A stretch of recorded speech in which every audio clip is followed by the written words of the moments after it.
at the crossroads of history, forged by centuries of conflict, is a place once believed to be the center of the world. Jerusalem. The idea actually wasn't mine. It was my fellow producer, Taryn Davis, who we did a film together on Mecca, actually, the pilgrimage to the Hajj. And in 2008, he came and he said, let's do a film about the intersection of the three Abrahamic faiths, Judaism, Christianity, and Islam, in Jerusalem. Learning about the subject matter absolutely changed my perception of this part of the world. So I read everything I could, and the books that I liked, I just called the authors and I said, tell me more. And they would say, well, you got to stay at this hotel, or I have a friend who lives down on this street, and go and have coffee with him, and he'll tell you more. And it became like this onion that would open. The story was we were going to tell Jerusalem from 4 different perspectives: Jewish, Christian, Muslim, and secular. And so right away, people were sort of intrigued, and they would open doors, and they would say, okay, tell me more. And then I would have to prove it to them that they were going to do this in a sort of balanced way, unbiased, because everyone's used to, they say, well, who's Jerusalem?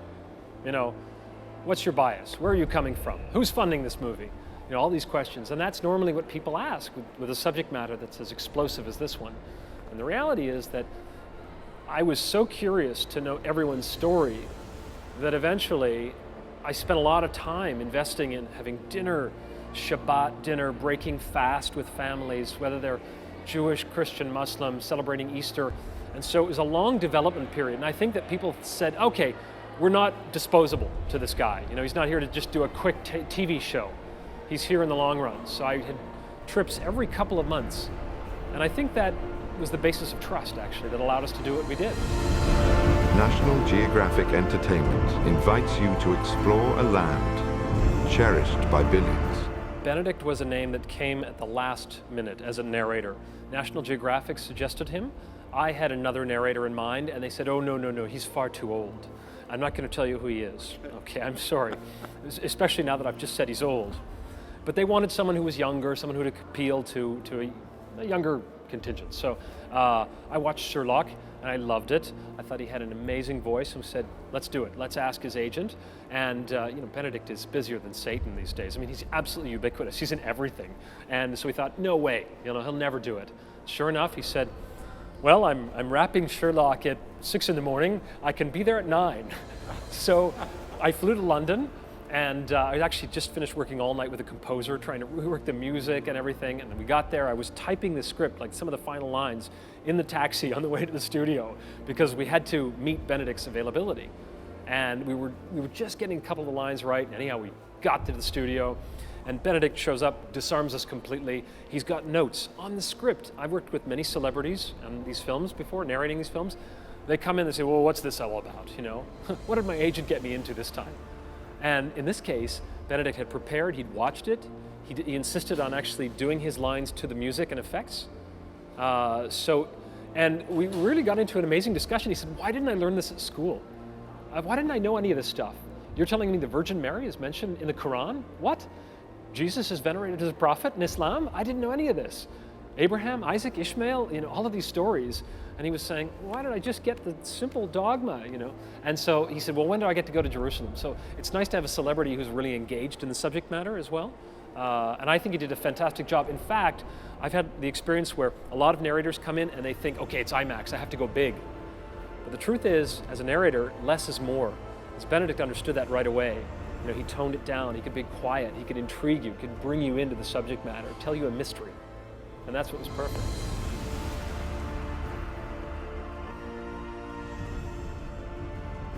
We had the idea to make the film from the perspective of young people. So we didn't know it was going to be 3 girls at first.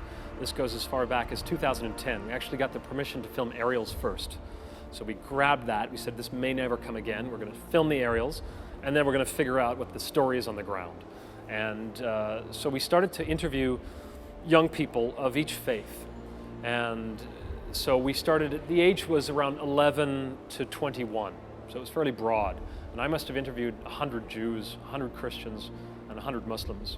And funnily enough, we found that girls aged 15 to 18, so 18 being the beginning of military service, which makes things very awkward, in terms of that age group and their availability, was kind of a sweet spot for us. And the girls tend to be, at that age, extremely articulate. They have a good sense of themselves, of their past, and even of their future. And so it wasn't something that we did deliberately, but as we began to move on, we realized how unique would that be? Because most of the stories I've heard in Jerusalem and I've seen are very male-oriented. It tends to be a male-dominated society, certainly. We think of Jerusalem and we think of it very austere, old bearded men, certainly clergy, and that's the image that people have.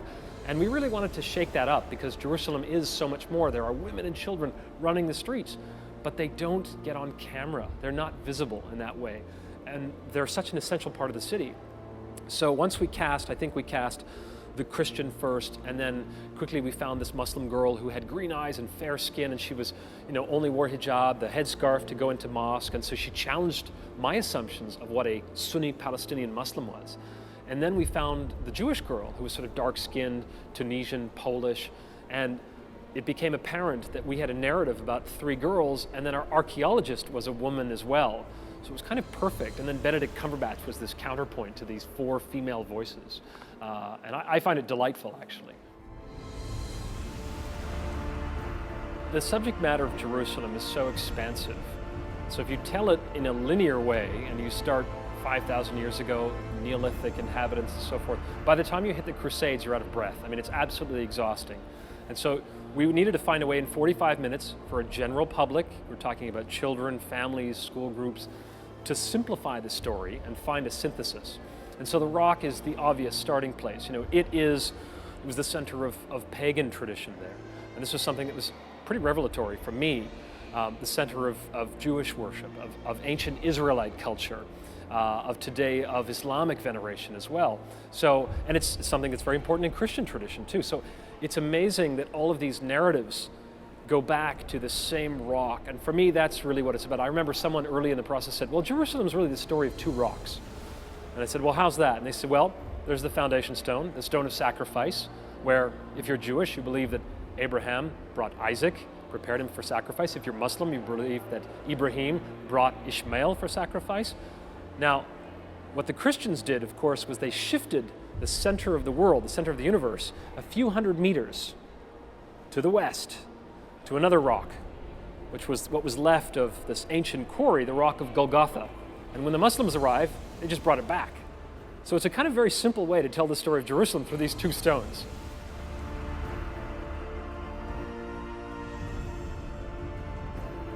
One of the things I learned making this film is that Jerusalem is many cities.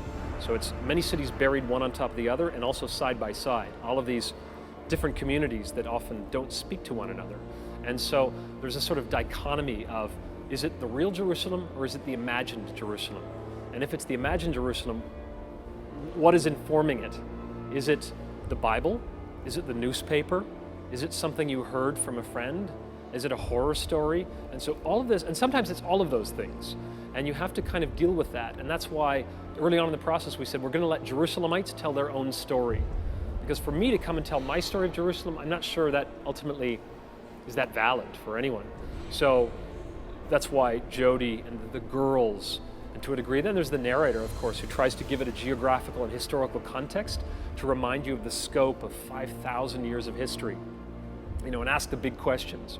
So as you said before, it's moving between the personal and the mythological as well. So every culture in the world relates to Jerusalem in some way. It's incredible how the more you ask people, they tell you something about Jerusalem. I've met people in far-flung corners of the world and they have assumptions about Jerusalem or they want to go. So I think that's what we tapped into, is that universal curiosity about Jerusalem. We wanted to make it about the universal attachment to the place and not necessarily something like the 20th century conflict, which there have been so many good films about and there will continue to be. But we wanted to try to get to the roots of what is it all about? Why is this place so important to so many people? Why is it sacred to half the world's population? Why is it the most fought over piece of land in history? Get people thinking about the big questions. We can't answer them in 45 minutes, but if you get people thinking and you tease those out, then people are forced to dialogue with themselves about their Jerusalem, their assumed Jerusalem and the real place. And I still have that dialogue for myself.